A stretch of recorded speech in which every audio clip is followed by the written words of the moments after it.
تمہاری جرت کیسے ہوئی گاؤں کی عورتوں کو ورگلانے کی؟ وہ جو جوش و جذبے سے گاؤں کی عورتوں کو اکٹھا کیے تعلیم کے حوالے سے مہم چلا رہی تھی، اچانک اپنے پیچھے گاؤں کے سردار یوسف زئی کی آواز سنتے بری طرح سہمتے پلٹی۔ یوسف زئی نے اس لندن سے پڑھ کر آئی دشمنوں کی بیٹی میرال ملک کو قہر کی نگاہ سے دیکھا۔ فوراً نکلو یہاں سے، یو بلڈی گرل! وہ غصے سے للکارا کہ میرال کا ہاتھ ٹوٹ گیا۔ خبردار، جو گالی نکالی منہ توڑ دوں گی۔ اس کی جرت پہ یوسف زئی اسے گھسیٹتا ہوا حویلی لے کے گیا۔ اب بنا نکاح کے تمہارے ساتھ وہ کروں گا جو تمہارے لندن میں ہوتا ہے۔ مجھ سے بستر پہ پٹکتے اس کی شرٹ۔ مردان خانے میں اس وقت دھوئیں کی حکمرانی تھی، زہریلی کہکے، مغروری، یاروں کی محفل اور اس پوری حویلی کی شان۔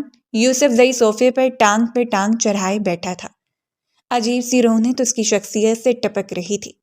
شال آدھی کندھوں پر جھول رہی تھی اور آدھی زمین کو چھو رہی تھی۔ پیچھے کھڑے شاکر کی کھڑے کھڑے کمر رکھ کر گئی، لیکن وہ بھی مستقل کسی درخت کی طرح اس کی پشت پر کھڑا تھا۔ کافی دیر کے بعد اس نے ہنستے ہوئے گردن موڑ کر شاکر کو دیکھا۔ وہی مطمئن چہرہ، جھکی ہوئی نظریں۔ اس کا چہرہ دیکھ کر وہ مزید ہنستا چلا گیا۔ یہاں رات بھر میرے سر پر کھڑے ہونا پڑے تو جم کر کھڑے رہو گے؟ شاکر، تم بھی بیٹھ جاؤ۔ یہ بھی اس کی دیدہ دلیری تھی، بڑی بے نیازی کہ اس نے شاکر کو بیٹھنے کے لیے کہہ دیا۔ ویسے اس نے کبھی کسی کو اس عزت اور تکریم کے لیے پابند نہیں بنایا تھا، لیکن اس کی شخصیت میں کچھ ایسا تھا کہ لوگوں کا اس کے سامنے جھک جانا بنتا تھا۔ وہ مغرور کھڑی ناک والا شخص اگر ہنستا تو پورے سما پر اپنا پہرا بٹھا دیتا۔ وہ اگر بات کرتا تو مقابل کے دل پر دھاک بیٹھ جاتی۔ اور آج تو اس کے بہت خاص اور قریبی دوستوں کی محفل تھی۔ شاندار سے ڈنر کے بعد چائے کا دور چلا اور پھر پینا پلانا، جو کہ حویلی کی شان تھی۔ اس وقت بھی گزری ہوئی رات کے ساتھ وہی درینہ قصے چھڑے ہوئے تھے، جن قصوں کی وجہ سے ہنسی اس کے لبوں پر چپکی ہوئی تھی، ورنہ شاکر اور دوسرے ملازمین نے اسے شاد و نادر ہنستے ہوئے دیکھا۔ باہر ٹھٹرتی ہوئی ٹھنڈ میں کھڑے ملازمین بھی شاید اب اکتاہٹ کا شکار ہو چکے تھے، اسی لیے اس نے شاکر کو اشارہ کیا کہ باہر میدان خانے کے سامنے جو گارڈز کھڑے ہیں انہیں ان کے مخصوص جگہ پر جانے کا حکم دیا جائے، جہاں وہ آرام سے بیٹھ کر رات گزار سکے۔ اسے ہر ایک کی پرواہ ہوا کرتی۔ ہاں، اگر وہ جتاتا نہیں تھا تو یہ الگ بات تھی۔ اس کا انداز ہی ایسا ہوتا کہ کوئی اس کے سامنے سر اٹھا کر اجازت طلب کرنے کی جرت بھی نہیں کر سکتا تھا۔ کب تک ان محفلوں سے ہمارا دل بہلاتے رہو گی یوسف زئی؟ اب تو اس گاؤں کو شان بخش دو، ایک ایسی رات جو تمہاری آزادی کی آخری رات ہو۔ نور شاہ نے ہنستے ہوئے بات کرو کہ اس کی شادی کی جانب موڑ دیا اور وہ بے ساختہ چونک اٹھا تھا۔ ابھی کوئی ایسی ملی نہیں جو اس دل پر ٹھا کر کے لگے۔ اپنے چوڑے سینے پر ہاتھ مارتے ہوئے ہلکا سا مسکرایا۔ ہر ایک کو معلوم تھا یوسف زئی کی شادی گاؤں تو کیا، ارد گرد کے 10 شہروں کی شادیوں سے بھی بڑی شادی ہوگی۔ اس کے دل پر حکومت کرنے والی ملکہ بھی کوئی ایسی لڑکی ہوگی، کیونکہ آج تک وہ ہمیشہ لڑکیوں سے دور رہا۔ عورت ذات کو اس نے کبھی اپنی کمزوری نہیں بننے دیا تھا، اور یہی بات تھی کہ لاکھوں نسوانی وجود اس کی باہوں میں آنے کے لیے تڑپتے رہا کرتے۔ بہت سی ایسی حسینائیں تھیں جنہوں نے باقاعدہ اسے پیغام بھیج دیا تھا کہ ان سے ملاقات کی خواہش مند ہیں، لیکن وہ ہمیشہ ہنستے ہوئے سر جھٹک دیتا۔ عورت کا وجود مرد کو کمزور کر دیتا ہے، اور میں نہیں چاہتا کہ یوسف زئی کسی کی نظروں کا شکار ہو کر کمزور مرد ثابت ہو جائے۔ سنا ہے تمہارے گاؤں کی کوئی حسینہ آج کل استانی بنی پھرتی ہے، گاؤں کے حالات بدلنا چاہتی ہے؟ عثمان آفریدی نے سنوالیہ نظروں سے اسے دیکھتے ہوئے پوچھا، اور اس نے بے ساختہ پلٹتے ہوئے شاکر کو دیکھا تھا۔ اس کی آنکھوں کا مفہوم سمجھتے ہوئے شاکر فوراً کھڑا ہوا اور سر جھکا کر اس کے قریب آ گیا۔ جی سائن، سرفراز شاہ کی بہن کے بارے میں ساری معلومات لے لی ہیں، گاؤں میں ہائی اسکول بنوانا چاہتی ہے۔ سرفراز شاہ کی سپورٹ اسے حاصل ہے یا نہیں یہ بات واضح نہیں۔ لندن میں ماموں کے پاس رہی اور اب اپنی تعلیم مکمل کرنے کے بعد ہی واپس لوٹی ہے، کسی رٹے رٹائے طوطے کی طرح۔ شاکر نے سب کچھ اس کے سامنے بیان کر دیا، اور اس نے بدمزہ ہو کر نظروں کا رخ پھیرا۔ تم نے اسے بتایا نہیں کہ یہ علاقہ ابرار خان کی ملکیت ہے اور اس کے بیٹے یوسف زئی کی؟ اس کی آواز میں پہلے جیسی شوق ہی نہیں رہی تھی، جو کچھ دیر پہلے ہی بڑے شوق سے انداز میں کہہ کے لگا رہا تھا، اب اس کے لہجے میں چٹان کی طرح سختی اور سنجیدگی تھی۔ شاکر کچھ گھبراتے 2 قدم پیچھے ہٹ گیا۔ سرکار، وہ اس کی زبان جیسے بات کرنے سے انکاری ہو۔ مقابل کی کاٹدار نظروں کا اثر تھا کہ وہ بات کرتے ہوئے مسلسل گھبرا رہا تھا، لیکن وہ اس کی جانب متوجہ تھا اور اسے زیادہ دیر انتظار کرنا ہرگز پسند نہیں تھا۔ سو شاکر نے جیسے بہت جرأت کے بعد ایک بار پھر بات کا آغاز کیا۔ سرکار اسے منع کیا تھا، اسے بڑے سائیں اور آپ کے متعلق بھی بتایا، لیکن اس نے انکار کر دیا اور وہ چونکتے ہوئے سیدھا ہوا۔ وہ زمین پر پڑی ہوئی شال کا پلو ہلکا سا مزید سرک گیا۔ ہاتھ میں جلتی ہوئی سگریٹ ایسے ہی دھواں اڑاتی رہی۔ باقی سب بھی شاکر کی جانب بھی متوجہ تھے۔ انکار کر دیا؟ لیکن کس جرأت پر؟ اس کی سرخ نظریں بتا رہی تھیں کہ اسے شاکر کی بات ذرا برابر پسند نہیں آئی۔ معافی چاہتا ہوں سرکار، لیکن میں یہ تو نہیں جانتا۔ بہت ضدی اور مغرور لڑکی ہے، بات سننا بھی گوارا نہیں کرتی۔ کھڑے کھڑے ابھی اس کی بات مکمل نہیں ہوئی تھی کہ وہ شاکر کے مقابل کھڑا ہو گیا اور شاکر کی جان حلق تک آ گئی۔ اسے لگا تھا ابھی ایک زوردار گھونسا اس کے منہ پر پڑے گا۔ کیا وہ یوسف زئی سے زیادہ مغرور اور عقل والی ہے، یا اس کی ضد ہم سے بھی زیادہ مضبوط ہے؟ مغروری سے بھرا ہوا سوال پوری محفل میں سناٹا چھا گیا، جیسے سب کو معلوم ہو گیا ہو کہ شاکر کا اتنی تفصیل سے اسے بیان کرنا، وہ بھی یوسف زئی کے سامنے، اس کی مغروری اور غصے دونوں کو بیک وقت ہوا دے چکا تھا۔ نہیں سرکار، یہ بھلا کہاں ممکن ہے؟ بات کرتے ہیں شاکر کے ماتھے پر پسینے کی بوندیں نمودار ہو چکی تھیں۔ اس میں اتنی جرأت بھی نہیں تھی کہ ہاتھ اٹھا کر انہیں صاف کر لیتا۔ وہ ٹھنڈی ٹھار نظروں سے شاکر کے چہرے کا جائزہ لیتا رہا اور پھر پلٹ کر مصنوعی مسکراہٹ سے ان سب کی طرف دیکھا تھا۔ اب آرام کرنا چاہتا ہوں، جلدی دوبارہ ملاقات ہوگی۔ شال کا دوسرا پہلو کندھے پر اچھالتے ہوئے وہ آندھی طوفان کی طرح باہر نکلا اور شاکر بھی اس کے پیچھے ہی باہر نکل گیا۔ دہلیز میں رک کر اس نے شاکر کو وہیں رکنے کا اشارہ کیا تھا اور شاکر سمجھ گیا اب اس کی ڈیوٹی ختم ہو چکی ہے، وہ صرف آرام کرنا چاہتا ہے اور اب اس کے بعد ایک کام یا ایک بات بھی اسے شدید بدمزہ کر دے گی۔ حویلی میں داخل ہوتے ہی گہرے سناٹے نے اس کا استقبال کیا۔ حویلی کے سبھی مکین اس وقت تک شاید سو چکے تھے۔ سیڑھیاں چڑھتے ہوئے وہ کمرے میں آیا، شال وہیں صوفے پر پڑی رہ گئی۔ واش روم میں جا کر اس نے چہرے پر پانی کے چھینٹے مار لیے۔ حسین چہرہ گویا نکھر گیا، بال ماتھے پر چپک کر رہ گئے، ہمدار مونچھیں شان بے نیازی کو بیان کر رہی تھیں۔ تراشیدہ داڑھی، انابی لب جو کثیر سگریٹ نوشی کی وجہ سے اب سیاہی مائل ہو چکے تھے۔ ذہن سے جو خیال جھٹک دیا وہ جھٹک دیا۔ اس لڑکی کو وہ صبح دیکھ لینے کا ارادہ رکھتا تھا۔ ویسے بھی اس لڑکی میں ایسا کچھ نہیں تھا کہ وہ دیر تک اس کے ذہن پر سوار رہتی، لیکن وہ یہ ہرگز نہیں جانتا تھا کہ صبح ہونے والی ملاقات کس قدر زہریلی ثابت ہو سکتی ہے۔ صبح ہونے والی ملاقات میں کچھ ایسا ہوگا جو اس کے ذہن پر یوں چھایا رہے گا کہ اس کی زندگی کی پوری کایا ہی پلٹ کر رکھ دے گا۔ صبح کے سارے معاملات صبح پر ڈالتے ہوئے بستر پر جا لیٹا۔ اپنی آنکھوں کو بند کرتے ہوئے اس نے ذہن کو مطمئن کرنا چاہا تھا اور ایک پرسکون سی لہر اس کے پورے چہرے پر چھا گئی۔ نیند نے اسے اپنی لپیٹ میں لے لیا، ایک خونخوار سا شیر جیسے سکون میں آ گیا۔ آنکھیں بند کیے وہ کہیں سے بھی ظالم جابر سے ابرار خان کا بیٹا ضد اور مغرور میں لپٹا ہوا یوسف زئی نہیں بلکہ ایک معصوم سا وجود لگ رہا تھا۔ اس وقت اس کی بند آنکھوں کو دیکھ کر کوئی بھی اندازہ نہیں لگا سکتا تھا وہ اگر آنکھیں کھول کر گھورے تو مقابل کی جان پر بنا ہے۔ گہری بھوری آنکھیں، سرخ و سفید رنگت، ملائم چہرے کے ارد گرد جھولتی ہوئی لٹیں اور کمر پر پڑے ہوئے بال جو لیئرز میں کٹے ہوئے تھے۔ اس نے سر پر دوپٹہ بھی لے رکھا تھا جو اسے مزید دلکش بنا رہا تھا۔ حالانکہ اس نے ایک عرصہ لندن میں گزارا تھا، لیکن پھر بھی وہ بالکل ایک مشرقی لڑکی تھی۔ اعتماد اس کے چہرے سے ٹپک رہا تھا۔ کھلے میدان کے اندر شیشم کی پرانی پیڑ کے نیچے وہ ان سامنے موجود عورتوں سے مخاطب تھی۔ گلابی دوپٹے کے حالے میں اس کا چہرہ جگمگا رہا تھا، گلابی لب آہستہ آہستہ ہل رہے تھے۔ ان عورتوں کی جانب متوجہ تھی جنہیں گھر سے باہر نکلنے میں بھی اسے اتنی محنت لگی کہ اسے گھر گھر جا کر سب کی منت سماجت کرنی پڑی اور آج ان کو خوف سے آزاد کر کے وہ اپنے سامنے اکٹھا کیے ہوئے تھے۔ جو کچھ وہ کر رہی تھی اس کا علم سرفراز شاہ کو نہیں تھا۔ اگر اسے علم ہوتا تو کبھی بھی اسے ایسا نہ کرنے دیتا۔ اس گاؤں کی سربراہی جن کے ہاتھ میں تھی انہیں کبھی بھی منظور نہیں تھا کہ کوئی یہاں ان کے علاوہ حکمرانی کرتا یا ان کے بنائے ہوئے اصول و ضوابط میں چھیڑ چھاڑ کا مرتکب ہوتا۔ دیکھیں، آپ لوگوں کو آپ کا حق اس وقت ملے گا جب آپ حق لینے کے طلبگار ہوں گے۔ کوئی آپ کو گھر بیٹھ کر ہتھیلی پر عزت رکھ کر نہیں دے گا۔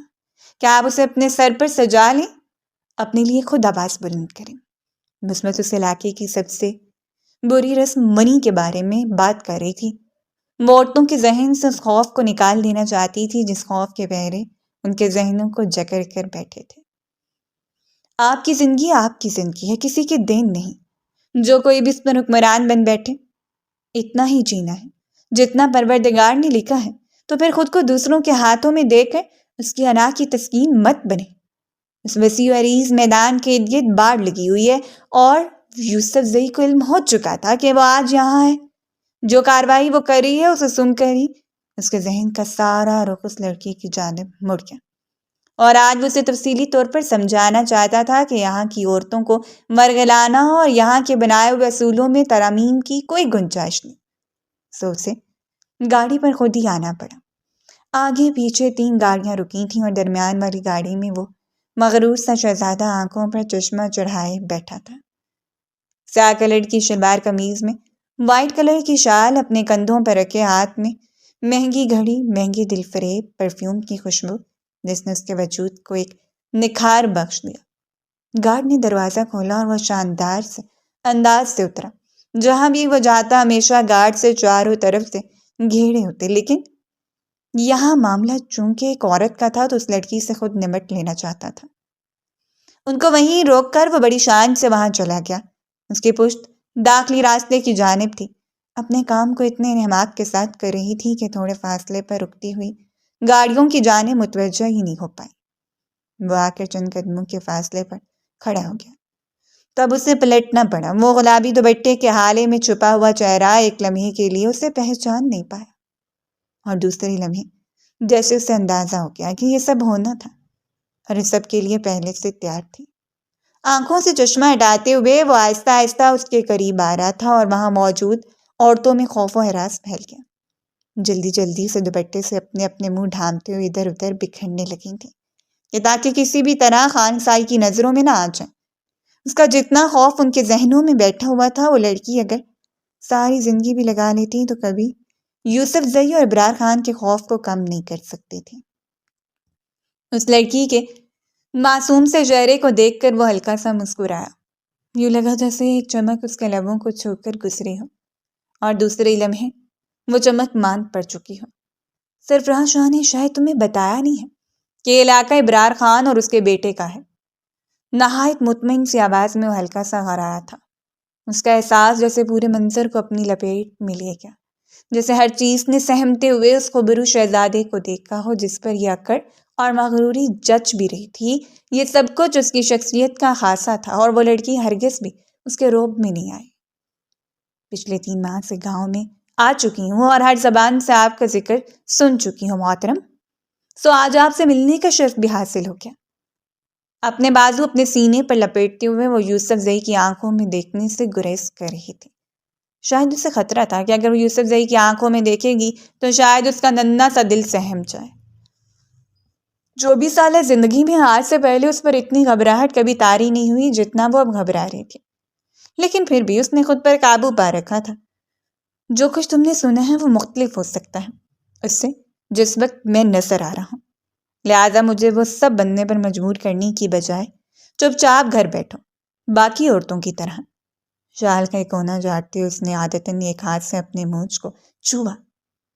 میں یہاں آپ کے علاقے پر قبضہ نہیں کر رہی یوسف زئی صاحب، میں صرف ان عورتوں کو، اور بڑی دیدہ دلیری سے اس کے لبوں پر انگلی جما کر وہ اسے چلنے پر مجبور کر چکا تھا۔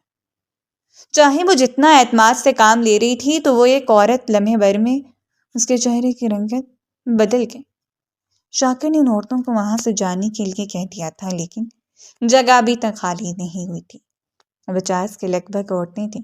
اپنے ہاتھوں کو لگام دیکھ کر بات کریں۔ محترم، یہ علاقہ آپ کا ہو سکتا ہے، میرال شاہ نہیں۔ آج سے پہلے کسی نے اس کے سامنے اتنے ترش لہجے میں بات نہیں کی تھی۔ کسی کی اتنی جرأت بھی نہیں ہو پائی کہ یوسف زئی کے سامنے اتنی دیر ٹک کر کھڑا رہ جاتا، لیکن اس لڑکی کی بات اور تھی۔ اس نے بری آنکھوں کے غصے کو دلچسپی سے دیکھا۔ کوئی بات نہیں میرال شاہ، اس گاؤں کی کوئی بھی چیز یوسف زئی کی پہنچ سے دور نہیں ہے، چاہے وہ پھر آپ ہی کیوں نہ ہوں۔ اگر میں چاہوں تو تمہیں بھی شام سے پہلے اپنے بستر، اور اگلی لمحے اس کی زبان خاموش ہو گئی۔ پہلی مرتبہ یوسف زئی کی زبان اس طرح خاموش ہوئی کہ ارد گرد کھڑے لوگوں کو پلٹ کر دیکھنا پڑا، جیسے کوئی ناگہانی آفت ٹوٹ پڑی ہو۔ اس نازک سی لڑکی کا زناٹے دار تھپڑ وہ ہکا بکا رہ گیا۔ آج سے پہلے اگر کوئی اس جرت کے بارے میں سوچتا بھی تو شاید وہ اس کی کھال ادھیڑ کر رکھ دیتا۔ کسی میں اتنی ہمت نہیں تھی کہ اس کے سامنے آواز بلند کرتا، اور یہاں اس لڑکی نے اس پر ہاتھ اٹھا دیا تھا۔ خبردار، اگر میرے کردار کی درجیاں بکھیرنے کی کوشش بھی کی تو آپ جیسے وڈیروں کو میں بہت اچھی طرح جانتی ہوں۔ دور کھڑے گارڈ بھوکے کتوں کی طرح ڈپکے۔ شاکر فوراً آگے بڑھا تھا، لیکن اس کے اٹھے ہوئے ہاتھ نے پورے ماحول کو ساکت کر دیا، جیسے ہر چیز اس کی مرضی کے مطابق چل رہی ہو۔ اسے اس وقت اس کے ہاتھ میں تھا اور وقت کو اپنے مطابق گھما رہا تھا، لیکن وہ یہ نہیں جانتا تھا کہ آج وقت اگر اس کے دامن میں چھپ کر کھڑا ہے تو کل کسی اور کے دامن میں پناہ لے لے گا، اور وہ خالی ہاتھ رہ جائے گا۔ غصے کی وجہ سے اس کے چہرے کی رنگت بے تحاشا سرخ ہو گئی، جبڑے تن گئے، رگیں ابھر آئی تھیں۔ اپنے ہاتھ کی مٹھی کو مضبوطی سے بند کیے وہ اس کی جانب بڑھا، اور اس لمحے اسے خوف نے اپنی لپیٹ میں لے لیا تھا۔ پہلی بار وہ اس قدر گڑبڑائی کہ بے اختیار 2 قدم پیچھے ہٹا لیا۔ اسے خوف آ رہا تھا۔ اس وقت وہ یہاں اس شخص کے رحم و کرم پر کھڑی تھی جس پر وہ کبھی بھی رحم دلی کی امید نہیں کر سکتی تھی۔ یہاں آنے کے بعد اپنے ملازماؤں سے، اپنی دوستوں سے، نہ جانے کتنوں سے وہ یوسف زئی کے قصے سن چکی تھی۔ ایک ایسا شخص ہے جس کا اپنی ضد پر قابو نہیں تھا، وہ شخص جو غصے میں ہر چیز کو تہس نہس کر دیتا، اور اس وقت وہ خود اس کے غصے کی لپیٹ میں آ گئی۔ اس نے ہاتھ بڑھا کر بڑی سخت گرفت سے اس کی گردن کو دبوچا تھا۔ بہت بڑی غلطی کر دی ہے تم نے، اتنی بڑی غلطی کر دی ہے کہ اب تمہیں اس کا زیادہ بھگتتے ہوئے ہر لمحے موت کی تمنا رہے گی۔ تم صرف سسک کر موت مانگتی رہو گی میرال شاہ، اور موت تمہارے قریب ہی نہیں بھٹکنے دوں گا۔ تم نے شاہ یوسف زئی کا صرف نام سنا تھا، اس کی انا پر پڑنے والے تھپڑ کی گونج اتنی زوردار ہے کہ کبھی فراموش نہیں کر پائے گا۔ اس کی سانس اکھڑنے لگی، اس کا دم گھٹنے لگا تھا۔ بے اختیار کھانستے میں اس نے زور زور سے سانس لینے کی کوشش کی۔ پسینہ اس کی گردن پر نمایاں ہو گیا اور اس شخص نے اسے چھوڑ دیا تھا۔ پلٹتے ہوئے جب تک گاڑی کے قریب نہیں گیا تب تک اسے خوفزدہ نظروں سے دیکھتے ہوئے کھانستی رہی۔ اس نے کیا تھا؟ اپنے بھائی کی عزت اور مقام کے بارے میں وہ جانتی تھی، لیکن پھر بھی وہ اتنا دلیر نہیں تھا کہ یوسف زئی کے مد مقابل آ کر کھڑا ہو جاتا۔ عمران خان کے ساتھ اس کے اچھے تعلقات تھے، لیکن آج جو کچھ اس نے کیا تھا اس کے بعد سرفراز شاہ بھی اس کا ساتھ شاید نہ دے پائے، اور اس وقت اس کے آس پاس صرف خوف کے سائے منڈلا رہے تھے۔ اس نے یہاں کی عورتوں کی تقدیر بدلنا چاہی تھی، سوچا تھا کہ یہاں کی عورتوں کو خود مختار بنا دے گی، لیکن اپنی غلامی نے پروانہ لکھ کر اس شخص کے ہاتھ میں دے دیا۔ واپسی کا سفر اس کے ذہن پر چھایا رہا۔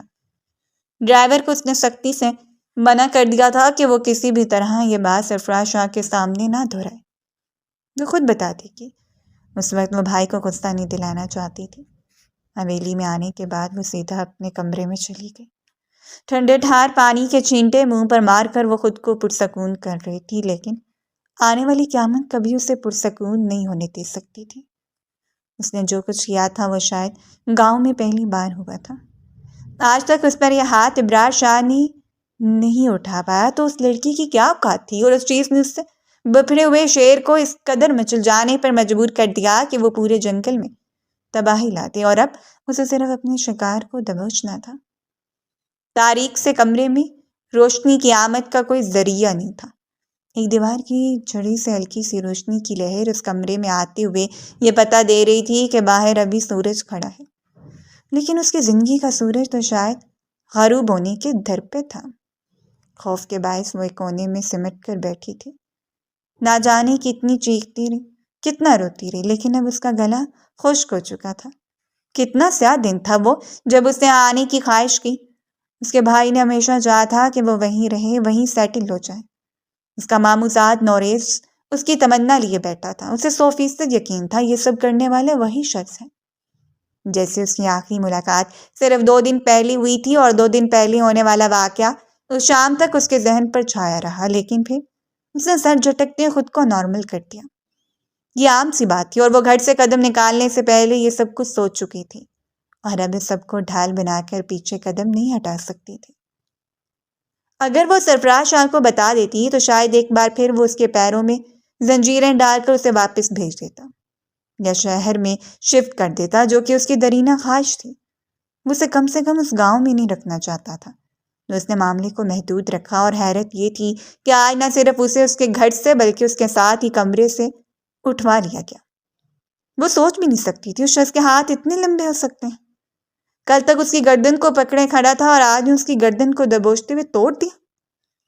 حسین گھبرائے ہوئے چہرے کے ساتھ اس کے اعتماد کے بھی قدم ٹگمگائے ہوئے تھے۔ اگر یہ رات یہیں گزر جاتی تو خدا جانے اس کے ساتھ کیا ہوتا۔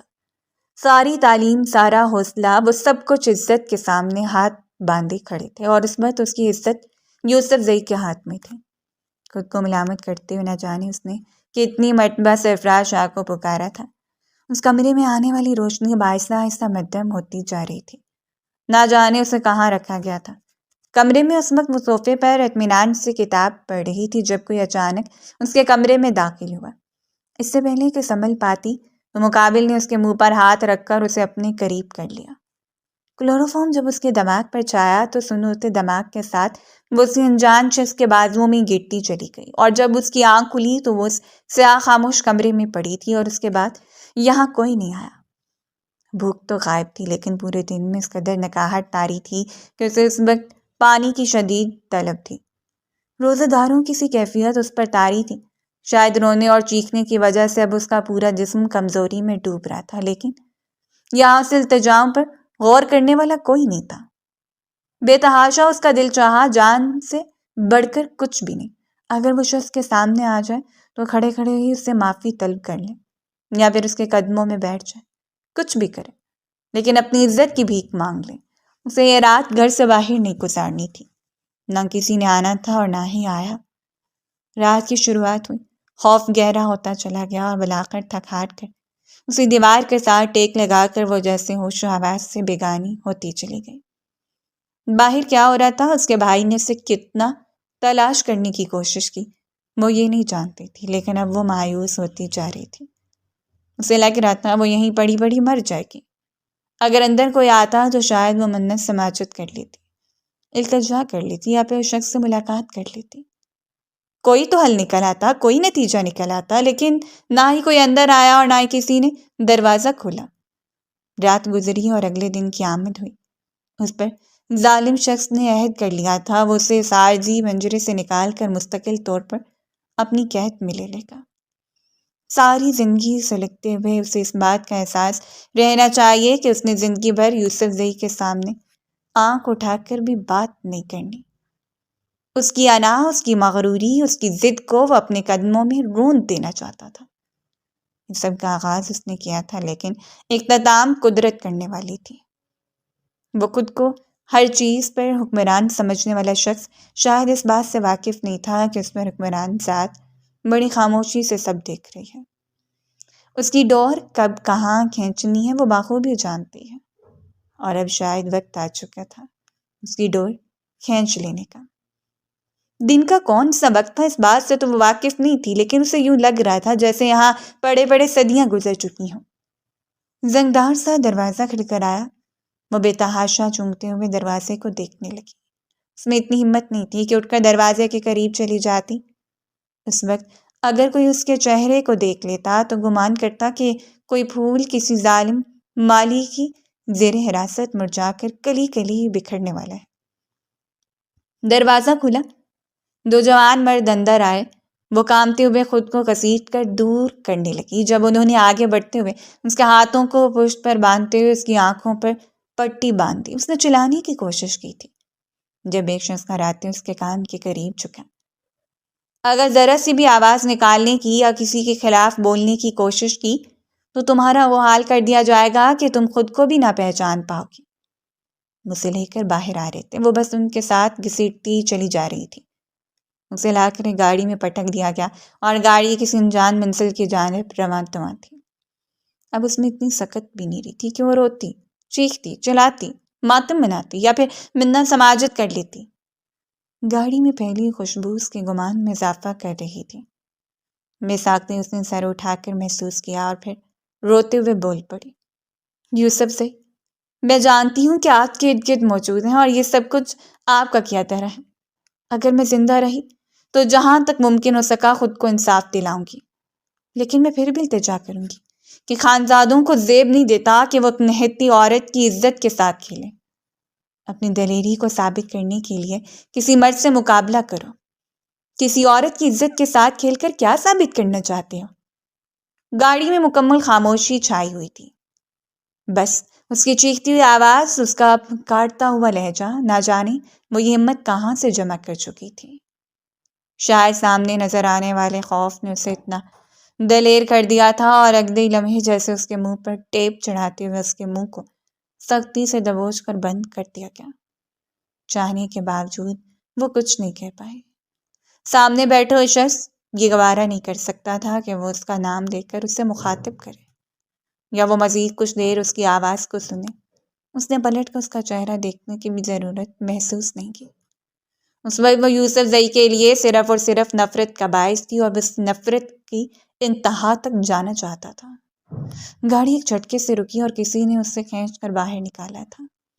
وہ خوشبو اب اسے قریب سے محسوس ہو رہی تھی اور اس کے ہاتھوں کو آزادی بخش دی گئی۔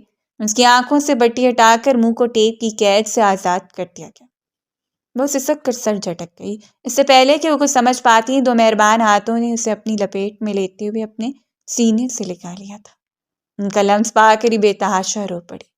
بھائی! ارد گرد کا سارا منظر ہی کہیں غائب ہو گیا۔ اس وقت وہ تھی اور اس کا مہربان بھائی۔ اسے لگا اسے زندگی کی نوید سناتی گئی ہو۔ وہ محفوظ اپنے بھائی کے پاس پہنچ چکی تھی۔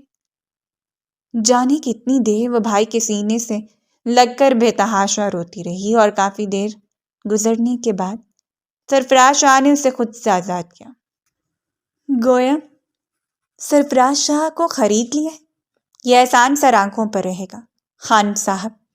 سرفراز کی آواز پر اس نے پلٹتے ہوئے شخص کو دیکھا جو اسے آزادی بخشوا کر لایا۔ کتنی دیر وہ ساکت پلکوں سے سامنے کھڑے خوبرو اور حسین شخص کا چالاک چہرہ دیکھتی رہی اور پھر بے تحاشا چیخ پڑی تھی، بھائی!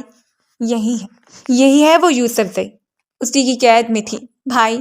یہ مجھے چھڑا کر نہیں لایا بلکہ اسی نے مجھے اٹھایا تھا۔ میں اسی کی قید میں تھی بھائی! وہ چیخ رہی تھی۔ سرفراز شاہ اسے سنبھال رہا تھا۔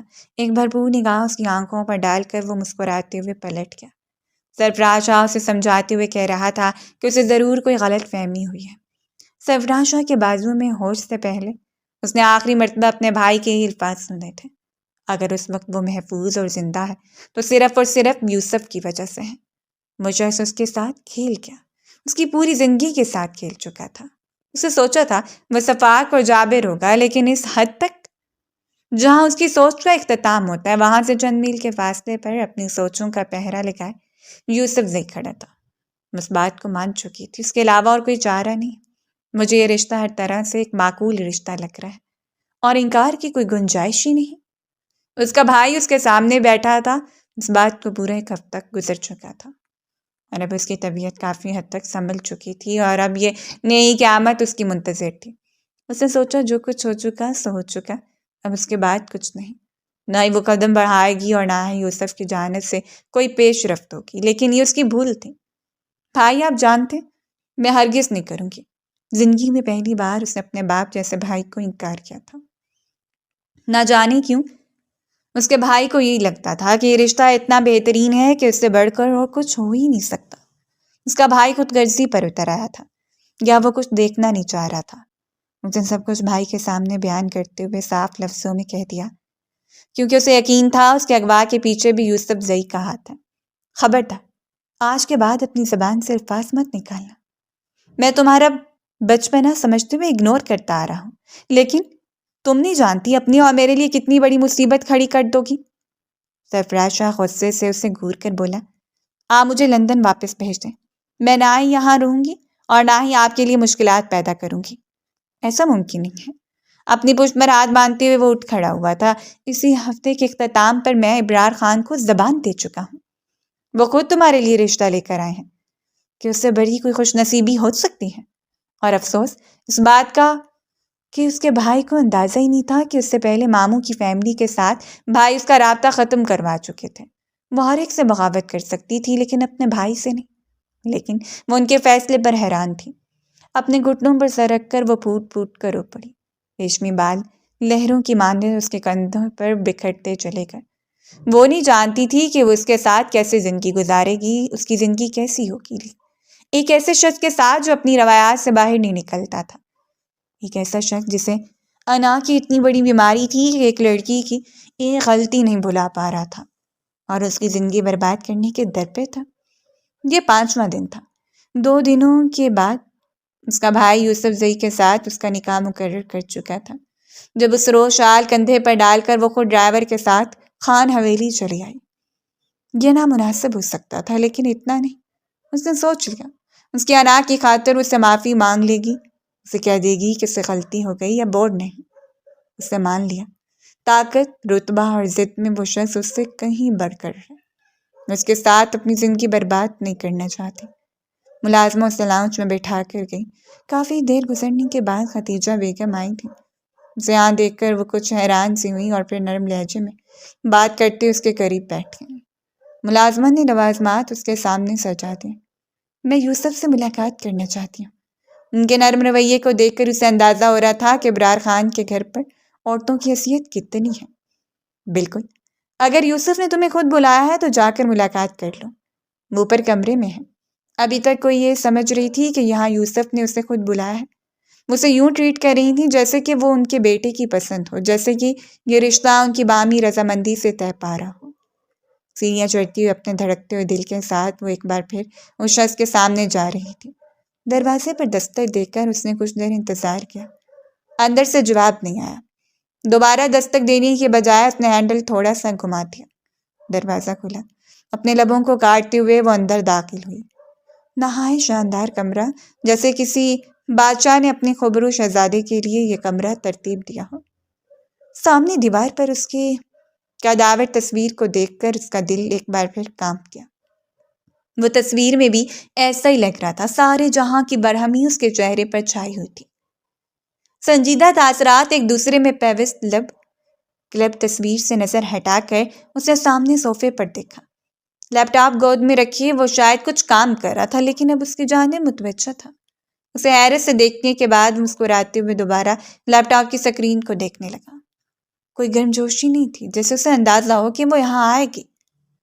ہمارے ہاں نکاح سے پہلے بہو کا گھر آنا معیوب سمجھا جاتا ہے۔ محترمہ، اس کے گھبرائے ہوئے چہرے پر بھرپور سی نگاہ ڈال کر وہ مسکراتے ہوئے طنز کر گیا اور وہ اس کے طنز کو بخوبی سمجھ رہی تھی۔ اس شخص کی باتوں کے زہر مقابل کی ہڈیوں میں پیوست ہو رہی تھی۔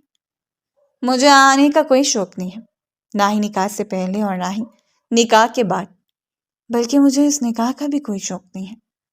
وہ جو یہاں نرم لہجے میں بات کرنے آئی تھی ایک بار پھر اس کے مغرور رویے کو دیکھ کر بپھر پڑی۔ ایسا ہی ہونا چاہیے، اتنا ہی مغرور، عقل سے بھرپور اور ہٹ درم ہونا چاہیے تھا یوسف زئی کی بیوی کو۔ کہو کیوں آنا ہوا؟ اگر یہ نکاح اس روز کے تھپڑ کا بدلہ ہے تو میں معافی مانگنے آئی ہوں یوسف زئی، لیکن میری زندگی برباد مت کرو۔ میری اور تمہاری دنیا میں زمین آسمان کا فرق ہے۔ یوسف زئی نے سر اٹھا کر اسے دیکھا تھا۔ بری آنکھیں اس وقت غمگین تھیں، سرخ و سفید چہرہ، ملائم سے لب، سر پر سجا ہوا دوپٹہ۔ اسے اقرار کرنا پڑا، حقیقتاً بہت خوبصورت لڑکی تھی۔ معافی تو تمہیں بہت پہلے مانگ لینی چاہیے تھی، تم نے دیر کر دی۔ بارکیف تمہاری معافی سے یہ نکاح نہیں رکنے والا۔ وہ اپنے کام سے کام رکھے ہوئے تھا۔ اس روز مجھے اغوا کرنے والے آپ ہی تھے نا، اور پھر آپ ہی مجھے بھائی کے سامنے بازیاب کروا کر لے آئے۔ اس کی بات سن کر وہ ہنسا اور پھر دیر تک ہنستا چلا گیا۔ وہ اس کے ہنستے ہوئے چہرے کا جائزہ لے رہی تھی۔ اگر ذاتی دشمنی نہ ہوتی تو وہ شخص ایسی ہنسی رکھتا تھا کہ جس پر دل رک جائے، جسے سانس تھام کر دیکھنا پڑے اور دوسرے لمحے وہ سر جھٹک گئے۔ ویسے تم میری سوچ سے زیادہ عقل مند ہو، تمہارے ساتھ جوڑی اچھی جمے گی میری۔ اس بار اس نے لیپ ٹاپ گو سے اٹھا کر ٹیبل پر رکھ دیا تھا، سگریٹ کو سلگا کر لبوں میں جمایا، وہ ٹانگ پر ٹانگ چڑھائے مکمل اس کی جانب متوجہ تھا۔ میں اس کی نظروں سے بے تحاشا فضل ہو رہی تھی۔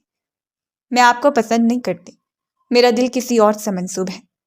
کھوکھلے جسم کو حاصل کرنے کے بعد کیا کریں گے؟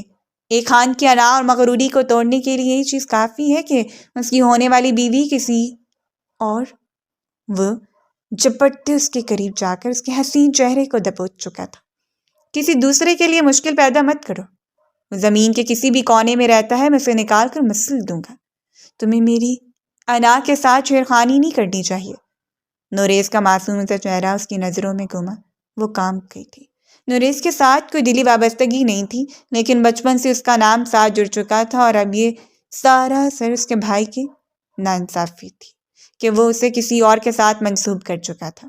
لوگوں کے سارے احسانات پس پش ڈالتے ہوئے وہ بس ایک خاموش نگاہ اس کے چہرے پر ڈال کر پلٹ آئی۔ خود کو جانے کتنا کوسا، آخر التجا کی ضرورت ہی کیا تھی؟ 2 دن زیادہ نہیں تھے، بس 2 دن ہی پر لگا کر اڑ گئے۔ عروسی لباس میں وہ اتنی خوبصورت لگی جتنا اسے لگنا چاہیے تھا، حسین، دلکش، اسے مغرور شہزادی کی ملکہ جو اسے حاصل کر چکا تھا۔ نکاح کے وقت اسے باہر لایا گیا، اسے نظریں اٹھا کر بھی نہیں دیکھا، جو آج دولہا بن کر جانے کتنوں کے دل توڑے بیٹھا تھا۔ نکاح نامے اس نے کانپتے ہاتھوں سے اپنے نام کے ساتھ اپنی تقدیر لکھ دی۔ حویلی کی رسومات اس قدر زیادہ تھیں کہ بیٹھ بیٹھ کر اس کی کمر اکڑ گئی تھی۔ رہی سہی کسر انتظار بھی نکل گئی۔ کافی دیر کے بعد وہ مردان خانے سے اٹھا اور سیدھا اپنے کمرے میں آیا۔ کسی دل فریب خوشبو کی جھونکی کی طرح وہ کمرے میں داخل ہوا تھا، اور بیڈ پر بیٹھے ہوئے وجود نے بے ساختہ اپنی دھڑکنوں کو سنبھال لیا۔ وہ بس انتظار کر رہی تھی۔ اسے 100% یقین تھا کہ وہ لمحے بھر میں اس کے سامنے آ کر اس کے منہ پر ویسا ہی تھپڑ جڑ دے گا جیسا تھپڑ اس نے مارا تھا۔ اسے لگتا تھا یہ سب کچھ اسی بدلے کی بنا پر کیا گیا ہے۔ دل نشین نظروں سے اسے دیکھتے ہوئے اس کے سامنے آ کے بیٹھ گیا۔ کونی کو بیڈ پر تنگ کر تھوڑا سا لیٹے وہ جھک کر اس کے چہرے کو دیکھ رہا تھا، اور وہ خواہ مخواہ پزل ہوئے جا رہی تھی۔ کیسا لگ رہا ہے اس وقت مسز یوسف زئی بن کر؟ اس نے 1000 کوششوں کی تھی کہ اس کے لہجے میں طنز کی زہر کو محسوس کرے، اور بے یقینی سے وہ نظریں اس کے چہرے پر گاڑے بیٹھی رہی۔ وہ طنز نہیں کر رہا تھا، اس نے جو اپنا آپ سر جھکا لیا۔ مجھے نہیں اندازہ تھا کہ آپ اس طرح کے کوئی بھی سوال پوچھیں گے۔ ایک لڑکی کی بے بسی سے فائدہ اٹھا کر اسے حاصل کر لینا دیدہ دلیری نہیں مانی جاتی۔ خان صاحب، وہ بولی تو اس کے اپنے لہجے سے عجیب سا طنز پھوٹ رہا تھا۔ کوشش کے باوجود بھی اپنے لہجے کو نرم نہیں رکھ پائی۔ اسے پسندیدگی کا نام بھی تو دیا جا سکتا ہے، اس نے بے اختیار کہہ دیا، اور وہ حق تک اس کے چہرے کو دیکھتی رہی۔ اسے لگا تھا ابھی وہاں سے وہ زہریلا کہکا جو لگایا کرتا اور وہ ساختہ گھبرا جاتی، لیکن کچھ بھی نہیں ہوا۔ کمرے کا ماحول ویسا ہی پرسکون رہا۔ آپ کی اور میری دنیا میں زمین آسمان کا فرق ہے، اور اس نے نرمی سے اس کا ہاتھ پکڑ لیا تھا۔ اب میں تمہیں اپنی دنیا میں لے کر آیا ہوں، تو اب یہ نہ کہو کہ تمہاری اور میری دنیا مختلف ہے۔ وہ کیسی باتیں کر رہا تھا؟ اس نے سوچ لیا تھا کبھی بھی اس شخص کے جال میں نہیں پھنسے گی۔ حسین شخص حسین جال بچھائے بیٹھا تھا۔ آپ کو لگتا ہے کہ میں آپ کی ان باتوں کے جال میں پھنس جاؤں گی؟ یعنی کہ میں اس بات پہ یقین کر لوں گی کہ یوسف زئی کو محبت ہو گئی؟ اور وہ خود بھی حیران ہو کر اسے دیکھتا رہ گیا۔ یہ اقرار تو میں نے خود بھی نہیں کیا کہ مجھے محبت ہو گئی ہے، اور نہ ہی میں کوئی ایسا ارادہ رکھتا ہوں، لیکن تم اتنا سمجھ سکتی ہو کہ تم اس وقت میرے سامنے کسی نفرت کی بنیاد پر نہیں ہو۔ ہاں نفرت تھی، لیکن اپنانا نفرت کی بنیاد نہیں تھا۔ وہ بس حیران پر حیران ہوئے جا رہی تھی۔ اسی شخص نے پیچھے چھڑوانے کے لیے اس نے جھوٹ بول لیا تھا کہ میں کسی اور کو پسند کرتی ہوں، حالانکہ وہ صرف رشتے سے فرار چاہتی تھی۔ اور اب سامنے بیٹھا ہوا شخص جس نرم لہجے میں بات کر رہا تھا، اس کی تو وہ متمنی ہی نہیں تھی، اور نہ ہی کبھی اس نے خواہش کی تھی کہ وہ یوں سے محبت سے ان ساری باتوں کا جواب دے گا۔ وہ ہلکا سا مزید اس کے قریب آیا، اس کی سراہی دار گردن کو ہار کی قید سے آزاد کرواتے ہوئے اس کے ہاتھوں سے چوڑیاں اتارنے لگا، اور اس کے لمس پر وہ بس گھبرائے جا رہی تھی۔ سرخ چہرے کے ساتھ وہ صرف فرار کی کوشش میں تھی۔ دیکھیں، اگر آپ کا کوئی مقصد اس نکاح میں چھپا ہے، اور اس نے گردن سے دبوچ کر اسے اپنے قریب کر کے اپنے لب بے ساختہ اس کے لبوں پر جما دیا تھا۔ ایک ایسا لمحہ جب اسے لگا کہ اس کی روح جسم کی قید سے آزاد ہو رہی ہے، اس کی سانسیں حلق میں اکٹھی ہو کر بس فرار کا راستہ تلاش کر رہی ہیں۔ وہ کافی دیر اس کے لبوں کو اپنے لبوں سے سہلاتا رہا، پھر اس کی گردن اور پھر اس کے گردن سے اس کے سارے نقوش کو اپنے لبوں سے چھو لیا۔ وہ گھبراتے اس کے جذبات اور اس کے جنون کے آگے زیر ہوتی جا رہی تھی۔ کمرہ خمارآلود ماحول میں ڈوبتا جا رہا تھا۔ ہر چیز جیسے مخمور ہوتی گئی۔ اسے بیڈ پر اپنے قریب لٹاتے ہوئے اس پر اپنی محبتوں کی بارش کیے ہوئے تھا۔ یہ سچ تھا کہ اس رشتے کا آغاز کرتے اسے لگا تھا وہ اسے اپنے بدلے کا نشانہ بنائے گا، اپنی انا اور ضد کی تسکین حاصل کرے گا۔ لیکن گزرے ہوئے ایک ایک دن نے اسے احساس دلایا، اس کے منہ پر پہلا تھپڑ مارنے والی لڑکی جو اس کے مقابلے میں تن کر کھڑی ہو گئی، جو سروز بھائی کے سامنے بغیر کسی خوف کے چیختے ہوئے کہہ رہی تھی کہ اسے اغوا کرنے میں اس شخص کا ہاتھ ہے۔ اس روز ہی اسے پتہ چل چکا تھا اگر اس کے ساتھ زندگی بھر کوئی جم پائے گا تو وہ وہی لڑکی تھی۔ اور پھر اس روز جو وہ ملاقات کرنے کے لیے آئی، اس نے چاہا تھا وہ نرمی سے اس کے سامنے بیٹھ کر بات کرے اور اسے سنتا رہے۔ اس نے چاہا کہ اسے بتا دے کہ وہ جنون اتر چکا ہے، اب اس فیصلے پر مکمل رضامند ہے۔ لیکن جب اس کے منہ سے نوریس کا تذکرہ سنا تو وہ خود کو قابو میں نہیں رکھ پایا۔ سو اسے احساس دلانا ضروری تھا کہ اس پر حاوی ہو رہا ہے۔ آہستہ آہستہ اس کے وجود کو اپنے قریب کیے جا رہا تھا اور وہ سمٹتے ہوئے اس کے وجود میں گھلتی جا رہی تھی۔ اس کے دونوں بازوؤں کو اپنے گرفت میں لے کر اس کے پھڑکتے تڑپتے وجود کے احساس سے سلگ رہا تھا۔ کافی دیر کے بعد اپنی سانسوں کو بحال کرتے ہوئے وہ اس سے دور ہوا۔ میں نہیں چاہتا کہ اس وقت میں تمہیں چھو لوں اور تمہارے ذہن میں خیال بیٹھ جائے کہ میں نے تم پر برتری حاصل کر لی۔ تمہیں اس روز کا انتظار کرنا چاہتا ہوں جب تم خود مجھے سارے حقوق پیش کرو، اور پھر میں تمہیں نرمی سے وہ اختیار دے دوں جو یوسف زئی کی بیگم کو ہونا چاہیے۔ اسے دور ہوتے اسے آزادی بخش کر وہ مزید حیران کر چکا تھا۔ اپنی دھڑکنوں کو سنبھال کر وہ دیر تک اس مغرور شخص کی پشت کو دیکھتی رہی۔ کیا پسندیدگی کا مرلہ اتنا آسان تھا؟ کیا اتنا آسان تھا اپنے من مقابل شخص پر یقین کر پانا؟ اور پھر اس کے بعد حقیقتاً وہ اس کے قریب نہیں آیا۔ وہ اسے اسپیس دے رہا تھا، وہ خود ابھی اس سے خوف زدہ تھی۔ سرفراز شاہ نے اسے سمجھایا تھا کہ اسے بغاوت کر کے اگر واپس اس کے دروازے پر آئے گی تو شاید وہ قبول نہ کر پائے، لیکن اگر یوسف زئی کے پہلو میں سچ کر مسکراتی ہوئے آئے اس کی آمد پر 4 چاند لگا دے گا۔ اور اسے بھی احساس ہو گیا تھا یوسف زئی اس کی زندگی کا وہ باب ہے جس کے ساتھ وہ سچ کر ہی مکمل ہوتی ہے، لیکن اتنی آسانی سے یقین شاید ناممکن۔ اگلے روز سرفراز شاہ سے اس نے ملاقات کی۔ وہ اسے یہی سمجھاتا رہا تھا کہ چاہے یوسف زئی جتنا بھی ضدی اور جنون میں ڈوبا ہوا شخص ہے، لیکن وہ اپنی مرضی اور رضامندی سے اس رشتے کے متعلق بات کر چکا ہے، اور اس سے بڑھ کر اس کے لیے کوئی تحفظ کا احساس نہیں ہو سکتا۔ وہ سر جھکائے لبوں کو کچلتی رہی۔ اس وقت لاؤنج سے وہ اپنے کمرے کی سمت جا رہی تھی جب ابرار خان کے کمرے سے ان کی غراتی آواز پر وہ تھم گئی۔ یہ سراسر تمہاری ضد کے علاوہ کچھ نہیں تھا، ورنہ اتنے چھوٹے گھر کی لڑکی عمران خان کی بہو بن جاتی۔ وہ شاید اپنے بیٹے پر اپنا غصہ نکال رہے تھے۔ وہ وہیں کھڑی رہ گئی۔ یہ میری ضد نہیں، میری خواہش تھی، اور آپ نے میری خواہش کا احترام کیا ہے، بالکل اسی طرح جیسے آج تک میں آپ کی ساری خواہشوں کا احترام کرتا آیا ہوں۔ بابا سائن وہی ضدی لہجہ، وہی 2 ٹوک انداز، جیسے ابرار خان کو باور کروایا جا رہا ہو کہ اگر اس کی اس خواہش کا احترام نہ بھی کیا جاتا تو اس کی خواہش تکمیل کا درجہ لے لیتی۔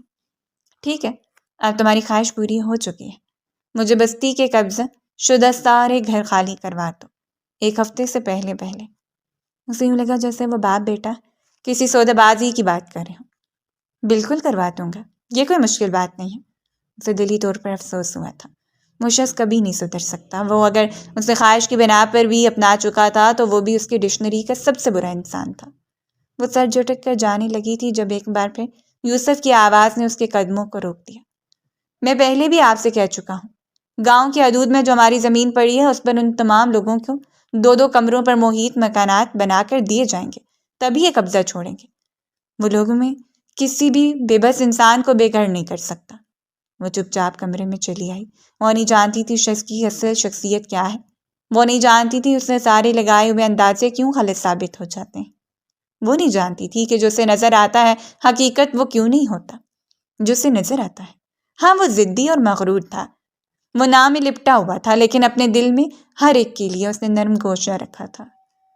ابرار خان کا کردار جیسا بھی تھا، لیکن یوسف زئی نے خود کو سنبھال کر رکھا تھا۔ اس روز تک وہ خود کو پہچان ہی نہیں پایا جب تک اس لڑکی نے اس کے مقابل آ کر اسے تھپڑ نہیں مارا۔ سوچو کہ گرداب میں پھنسی نہ جانے کتنی دیر وہ سر جھکائے اپنے ناخنوں کو کریدتی رہی۔ آنسو اس کی آنکھوں میں بھرے ہوئے تھے جب وہ کمرے میں داخل ہوا۔ اس کے آنے سے پہلے اس کی خوشبو خبردار کر دی، کسی پہر کے دار کی طرح اس کے ارد گرد منڈلاتی رہی اور آہستہ آہستہ اس کی خوشبو کی عادی ہو چکی تھی۔ حسین چہروں پر گہری سوچیں کچھ خاص اچھی نہیں لگتی۔ آئینے کے سامنے کھڑا ہوا اپنی گھڑی اتارتے ہوئے اپنے بالوں میں انگلیاں پھیر رہا تھا۔ اس نے سر اٹھا کر آئینے میں اس کا عکس دیکھا، وہ اتنا ہی معتبر تھا جتنا کہ نظر آتا تھا، اور پھر بڑی ہمت کرتے اس نے خود کو سنبھال کر یوسف زئی کی پشت کا سہارا لیتے اس کے کندھے سے اپنا ماتھا ٹکا دیا۔ ایسا نہیں ہو سکتا کہ ہم اس بدبودار دنیا سے نکل کر اپنا ایک چھوٹا سا گوشہ بنا لیں جس میں صرف سکون ہو، اطمینان ہو، جس میں کسی ظلم کی پرچھائی نہ ہو، جس میں بنا ہوا یہ سارا ایک ٹوٹ جائے۔ اور وہ پلٹ کر اس کے چہرے کو ہاتھوں کے پیالے میں تھام کر اسے دلکش نظروں سے دیکھ رہا تھا۔ اتنے عرصے کے بعد اپنے شوہر نامدار پر اتنی محبت آ رہی ہے کہ لپٹے جا رہی ہیں محترمہ۔ وہی عزلی مسکراہٹ جو شخص سے زچ کر دیا کرتی، آنسوؤں کے درمیان وہ مسکراتی۔ مجھے نہیں لگتا میں آپ کو کبھی سمجھ پاؤں گی۔ اور وہ ہلکا سا اس کے کان کے قریب جھکا تھا۔ تھوڑا قریب آنے تو سمجھ جاؤ کہ میری روح سے متعارف ہو کر تو دیکھو، میں نے اس میں صرف تمہاری خاطر کتنی ترمیم کر دی ہے، یعنی اپنی فطرت کو یکسر بدل دیا ہے۔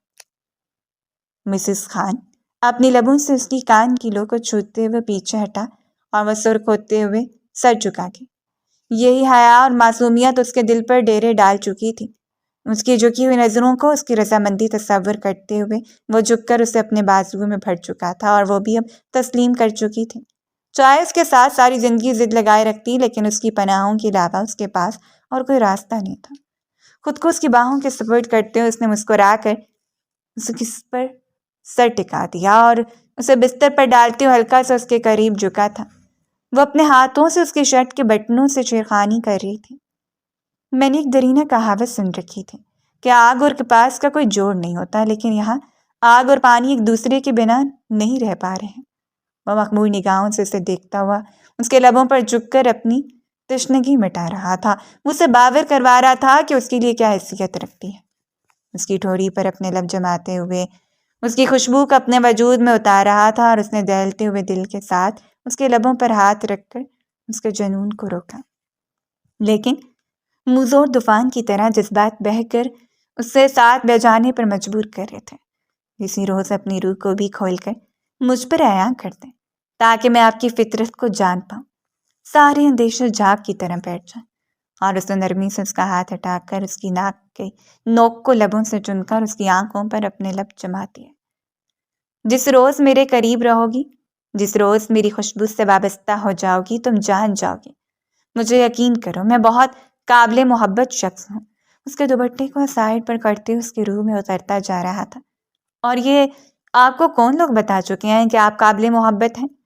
خالص بیویوں والے لہجے میں اس نے چھیڑخانی کی تھی۔ مسکراتے اس کی نظروں میں دیکھ گیا اور وہ مسکراتے ہوئے رخ موڑ گئی۔ نہ جانے کتنوں نے بتانا چاہا، لیکن میں نے سننا گوارا نہیں کیا۔ ہاں، اگر آپ بتائیں گی تو میں بڑی خوش دلی سے سنوں گا۔ اس کی بات سن کر وہ ہنس پڑی تھی۔ مجھے تو نہیں لگتے قابل محبت، وہ اسے زچ کر رہی تھی، بالکل اسی طرح جس طرح وہ اسے زچ کیا کرتا۔ اس کے بعد بھی مانی خیز نظروں سے اسے سرخ کرتے اس پر بادل بن کر اپنی محبت کی برسات کر رہا تھا، اور وہ مکمل بھیگتی جا رہی تھی۔ آج اسے اپنی مرضی سے اپنا سب کچھ اس شخص کے حوالے کر دیا تھا، لیکن دل میں خدشہ تھا، ایک انجانا سا خوف جھانک رہا تھا کہ اگر اسے پا لینے کے بعد وہ اسے دھکیلتے خود سے دور کر دے، اسے تنزیہ نظروں سے دیکھتے ہوئے اسے باور کروائے کہ اس کے سامنے بس اتنی اہمیت رکھتی ہے۔ وہ وقت صرف ان کا وقت تھا، ان حسین وقت میں وہ دونوں ایک دوسرے میں پیوست ہو چکے تھے۔ وہ دونوں ایک دوسرے کی روح میں جذب ہو کر ایک دوسرے کی خوشبو کو محسوس کر چکے تھے، اور وہ وسوسہ بھی سر اٹھائے جانے سے پہلے ہی کچل دیا گیا۔ اسے پا لینے کے بعد وہ مزید اس سے معتبر لگنے لگتی تھی۔ وہ با کردار سی لڑکی جس کے بارے میں اس کے سارے اندازے غلط ثابت ہوئے اس کی آنکھوں کا نور بنتی جا رہی تھی۔ محبت ایسے ہی معجزہ خداوندی کی طرح دلوں پر اترتی ہے۔ یہ صرف ان دلوں پر نازل ہوتی ہے جن پر خدا مہربان ہوتا ہے۔ اور اس روز اس نے یقین کر لیا تھا اگر اسے یوسف زئی کی محبت دستیاب ہو گئی ہے تو خدا اس پر مہربان ہے، ورنہ تو اس محبت کو حاصل کرنے سے پہلے ہی اس نے ہزاروں بار اسے ٹھکرانا چاہا۔ وہ اسے حاصل کر چکا تھا۔ ابرار خان اور اس کے درمیان دن بدن فاصلے بڑھتے جا رہے تھے اور وہ خود بھی نہیں چاہتا تھا کہ ان کے مظالم کے سامنے سر جھکا کر ان کے مضبوط خود ساختہ اصولوں کی پیروی کر کے ان سے دوستانہ تعلقات رکھے۔ وہ اس کے باپ تھا اور اس کے لیے قابل عزت، لیکن اس کی خاطر وہ سب نہیں کر سکتا تھا جو وہ کروانا چاہتا تھا۔ بغاوت سے زیادہ اسے لا تعلق کی بہترین حل نظر آئی۔ میرار کو لے کر وہ شہر شفٹ ہو گیا۔ ایک حسین سا گوشہ جس کی اس نے التجا کی تھی وہ بنا دیا گیا، جہاں صرف ان کی عزاداری تھی، جہاں صرف وہ ایک دوسرے کے ساتھ ہر صبح کا آغاز حسین ترین کرتے اور ہر شام کا اختتام دلربا، جہاں وہ اس کی دھڑکنوں سے کھیل کر اپنا نام ثبت کر دیتا اور وہ اس کے مضبوط بازوؤں کے حصار میں صرف سکون ڈھونڈتی رہ جاتی۔ وہ اس کے لیے دنیا کا سب سے خوبصورت تحفظ تھا جسے پا لینے کے بعد وہ مکمل ہو چکی تھی، ایک مکمل سکون بھرا لمس جو اسے یوسف خانزائی کی صورت میں دستیاب ہو گیا۔ اس روز اس کے کندھے سے ٹھوری ٹکائے اس کی آنکھوں میں دیکھتی رہی۔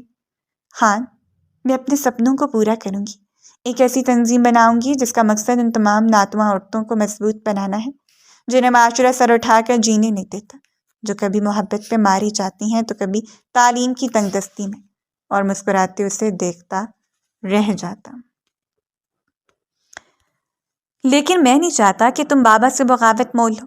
وہ نہیں چاہتا تھا کہ اس کے ماں باپ کے لیے ایک ناپسندیدہ لڑکی بن کر رہ جائے۔ میں جانتی ہوں میں انہیں اپنی محبت سے منا لوں گی اگر میرے پہلو میں یوسف زئی جم کر کھڑا رہے تو۔ اور اس نے کمر سے تھام کر اسے اپنے بے تحاشا قریب کر لیا تھا۔ یوسف زئی تمہاری سانسوں سے بھی زیادہ تمہارے قریب ہے۔ تو پھر یہ بات بے مقصد ہوئی کہ آپ اس فکر میں مبتلا ہو جائیں کہ یوسف خان آپ کو اکیلا چھوڑ دے گا، اور اس کی ناک سے ناک ٹکاتے ہوئے وہ پاؤں اٹھاتے ہوئے اس کے ماتھے کو لبوں سے چھوکے۔ یہ سچ تھا، اور یہ سچ اتنا ہی دلکش تھا جتنا وہ جانتی تھی، کیونکہ قابل محبت لوگ اب اس کے لیے قابل عشق بنتے جا رہے تھے۔ امید ہے ہماری یہ سٹوری آپ کو پسند آئے گی۔ اپنا فیڈ بیک دینا مت بھولیں۔ شکریہ۔